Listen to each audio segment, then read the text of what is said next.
Film के शुरू होते ही हम एक फार्मर को देखते हैं जो रात में अपनी फील्ड्स के पास रिलैक्स कर रहा था। अचानक ही उसे करीब से अजीबोगरीब आवाजें आने लगी। उसने नोटिस किया कि उसका डॉग भी उसके पास नहीं था। वो चेक करने के लिए आगे गया तो उसने देखा कि कोई अजीब सी चीज उसके डॉग को खा रही थी। वो डर गया क्योंकि इतना बड़ा जानवर उसने पहले कभी नहीं देखा था। जानवर को डराने के लिए वो जोर जोर से चिल्लाने लगा, लेकिन इससे जानवर भागने के बजाय जानवर को गुस्सा आ गया और उसने जोर से पाँव मारकर यहाँ खड़ी हुई सारी फेंस तोड़ दी। जो फेंस उस आदमी के पाँव पे लिपट गई और टांग में खुबने की वजह से उस आदमी को बहुत ज्यादा दर्द होने लगा। बहुत मुश्किल से वो अपने आप को इस फेंस से आजाद करता है और आहिस्ता आहिस्ता आगे बढ़ने की कोशिश करता है। इससे पहले कि वो यहाँ से बचकर निकल पाता, उसे अपने पीछे किसी की आहट हुई। डरते हुए उसने पीछे मुड़कर देखा तो वो खौफनाक सा जानवर अपने खून से सने हुए मुंह के साथ उसे देख रहा था।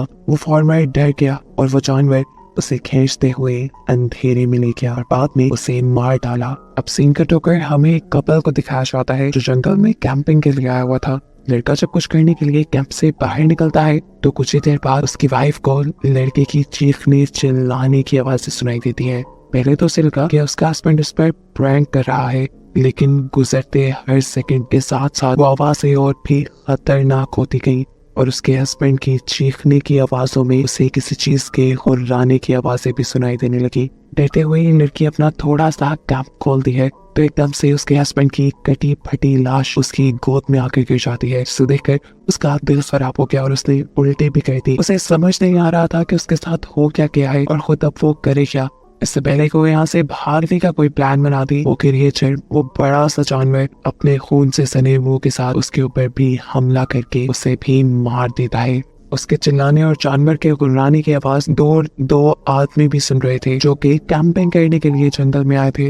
ये लोग अब उस चीज को चेक करने के लिए इन कैंप्स के करीब आते हैं तो इन्हें यहाँ पे एक बहुत बड़ा बोर यानी एक बहुत बड़ा पिग दिखाई देता है। उस आदमी को लगा कि शायद उसे हेलुसिनेशंस हो रही है। इतना बड़ा पिग उसने आज से पहले कभी नहीं देखा था। वो अपने फ्रेंड से कहता है, मुझे लग रहा है मैं कुछ ज्यादा ही ड्रंक हूँ क्योंकि मुझे वहाँ पर एक बहुत बड़ा एक जाइंट पिग दिख रहा है। ये सुनकर उसका दूसरा दोस्त उसके हाथ से उसकी शॉटगन ले लेता है और देखकर अपने दोस्त को ये कंफर्म करता है कि वहाँ पे एक जाइंट पिग यानी बोर ही है। उसने पिग को निशाना लगाने के लिए जैसे ही शूट किया तो उसका निशाना चूक गया क्योंकि उसकी नजर कमजोर थी और अगली मर्तबा देखने पर वो पिग बाहर रहा भी नहीं था। पिग के जाने के बाद ये लोग भी उस टैंक तक जाते हैं जहाँ जाकर इन्होंने देखा कि कपल की कटी फटी लाशें पड़ी थी जिनकी हालत उस पिग ने की थी और ये दोनों अब मर चुके थे। यहाँ का बाकी सामान देखते हुए कैन को लगता है कि यहाँ पर 4 लोग होंगे और जरूर बाकी 2 कहीं भाग गए होंगे। वो अपने दोस्त ब्लू से कहता है, तुम जाओ जाकर शहर से मदद मांग के लाओ, मैं यहाँ पर रहकर बाकी सर्वाइवर्स को ढूंढता हूँ। टाउन की तरफ वापस जाते हुए ब्लू को अपने एयर गेट से अब अजीबोगरीब आवाजें आने लगी थी। जैसे ही उसने डर कर पीछे देखा तो अब उसे वो बड़ा सा पिग अपनी लालची खूनखार नजरों से घूर रहा था। ये आदमी जान गया था कि अब वो नहीं बचेगा, इसीलिए वो टेंशन में भागने के बजाय वहीं पे रुक जाता है और वो पिग एकदम से उसके ऊपर हमला करके उसे मार डालता है। अब यही जंगल में हमें एक और कपल को दिखाया जाता है जिनके बारे में केन ने अंदाजा लगाया था कि यहाँ पर एक और कपल भी होना चाहिए। ये दोनों एक दूसरे को डरावनी स्टोरी सुनाकर एंटरटेन करने की कोशिश कर रहे थे, लेकिन तभी उनकी कहानियां हकीकत में बदल गई जब उन्हें अपने करीब से किसी के गुर्राने की आवाजें आई। हस्बैंड जब चेक करने के लिए कुछ आगे गया तब तो उसे कुछ नजर नहीं आया, लेकिन जैसे ही वो पीछे मुड़ा तो उसने देखा कि एक बहुत बड़ी सी क्रिएचर ने यानी उसी पिग ने उसकी वाइफ के ऊपर हमला कर दिया था। अब पिग उस लड़की के ऊपर हमला करने के बाद अपने बड़े से दांत उस लड़के की बैक में स्टैप करते हुए उसे हवा में उठा लेता है और ये सीन इतना ज्यादा क्रीपी था कि देखने वाला उसका हस्बैंड भी डर गया।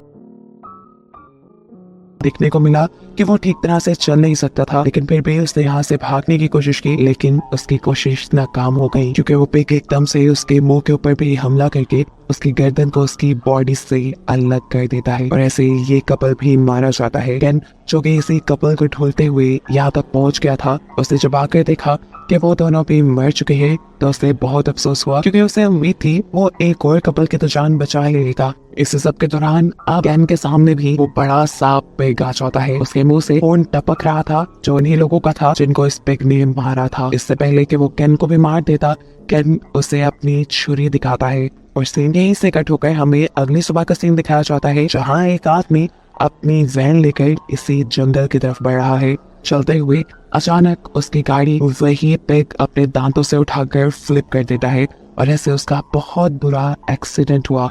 इस गाड़ी के एक्सीडेंट की आवाज दूर तक फैली और हमें दिखाई दिया कि जो भी इस कार में था उसकी सिस्टर की फैमिली यही करीब कैंपिंग करने के लिए आई हुई थी और वो ये बात जान गए कि जरूर ये उसकी भाई की कार का एक्सीडेंट हुआ है। इस आदमी का नाम था बर्नी। अब वो लड़की अपने हस्बैंड और अपने सन इन लॉ को अपने भाई की खबर लेने के लिए भेजती है। देखने को मिलता है कि बर्नी को ज्यादा चोट नहीं आई थी, लेकिन उसकी कार का बहुत बुरा हाल हो गया था और उसकी कार के पीछे उसे कुछ बाल भी नजर आ रहे थे, जिसका साफ मतलब था कि उसकी कार पर किसी जानवर ने हमला किया था। वो इस कार से बाहर निकलना चाह रहा था, लेकिन उसका डोर बहुत बुरी तरह बंद हो गया था, इसलिए मुश्किल से पाँव मार मार कर वो अपनी कार को खोल लेता है। बर्नी काफी गुस्से में था। वो अपनी गाड़ी से अपना वेपन निकाल कर उसे लोड करता है ताकि वो उस जानवर को मार सके जिसने उसकी कार को हिट किया था। यहाँ पर वो जो दो लड़के बर्नी को ढूंढने के लिए आ रहे थे, एकदम से उनके सामने वो पिग आ गया। डरने के बजाय ये दोनों ही हैरानी से उस पिग को देखने लग जाते हैं। एकदम से वो लड़का नोटिस करता है कि वो बोर यानी बड़ा पिग उसकी आंखों में खून उतरा हुआ है, यानी वो किसी भी वक्त इनको नुकसान पहुंचा सकता है। डरते हुए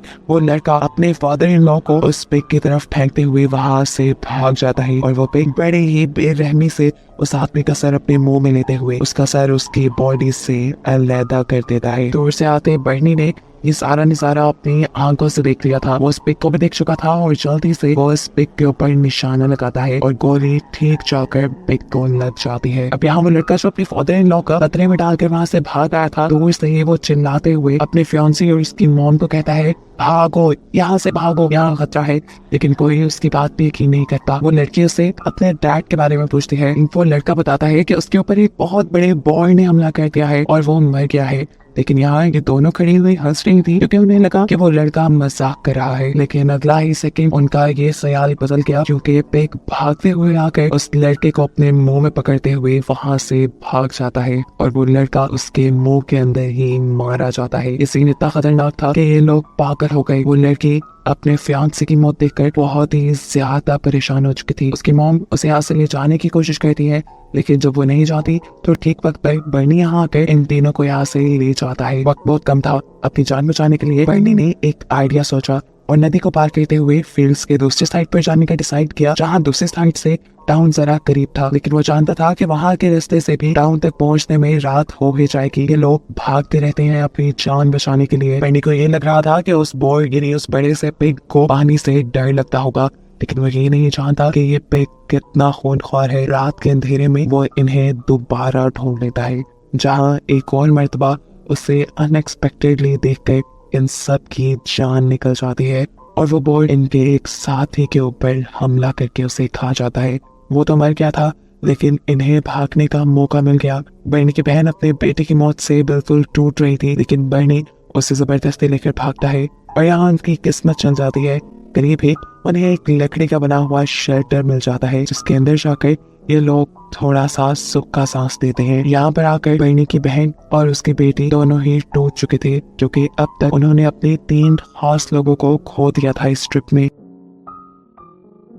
बर्नी जब अपनी बहन को सहारा देने के लिए करीब आता है तो उसकी बहन उल्टा उसे ही ब्लेम करने लगी कि ये सब तुम्हारी वजह से हुआ है। तुम इतनी बॉडी बनाने के बावजूद भी अपने भांजे को नहीं बचा पाए, तुम कायर हो। खैर ये रोना धोना कुछ देर तक से चला, लेकिन फिर पूरे दिन की थकान ने इन्हें सुला ही दिया। कुछ देर बाद दोबारा इनकी आंख खुल गई क्योंकि ठंड बहुत ज्यादा बढ़ गई थी। बर्नी उनको सुकून देने के लिए बाहर से कुछ लकड़ियां लाने का डिसाइड करता है, जिससे ये लोग जलाकर यहाँ का टेम्परेचर थोड़ा बेहतर कर सकते थे। लेकिन जैसे ही बर्नी ने दरवाजा खोला तो वो बोर तो शायद इसी इंतजार में था कि कब बर्नी दरवाजा खोले और वो अंदर आए। वो बोर एकदम से पूरा दरवाजा तोड़ते हुए इनके कैबिन के अंदर आ जाता है, लेकिन इस मर्तबा बर्नी पहले से ही इस बोर के ऊपर काफी गुस्से में था। उसे काफी गिल्ट था क्योंकि उसके होते हुए उसके भांजे की मौत हो गई थी। वो ये सारा गुस्सा इस बोर के ऊपर निकालता है और बहादुरी से अपना चाकू निकालते हुए कई मर्तबा उस बोर की गर्दन में स्टैब कर देता है, लेकिन इस हमले से बोर को ज्यादा खास कुछ हुआ नहीं। इस वक्त पर बर्नी की बहन और उसकी बेटी भी निकल कर बर्नी के पीछे आ गई।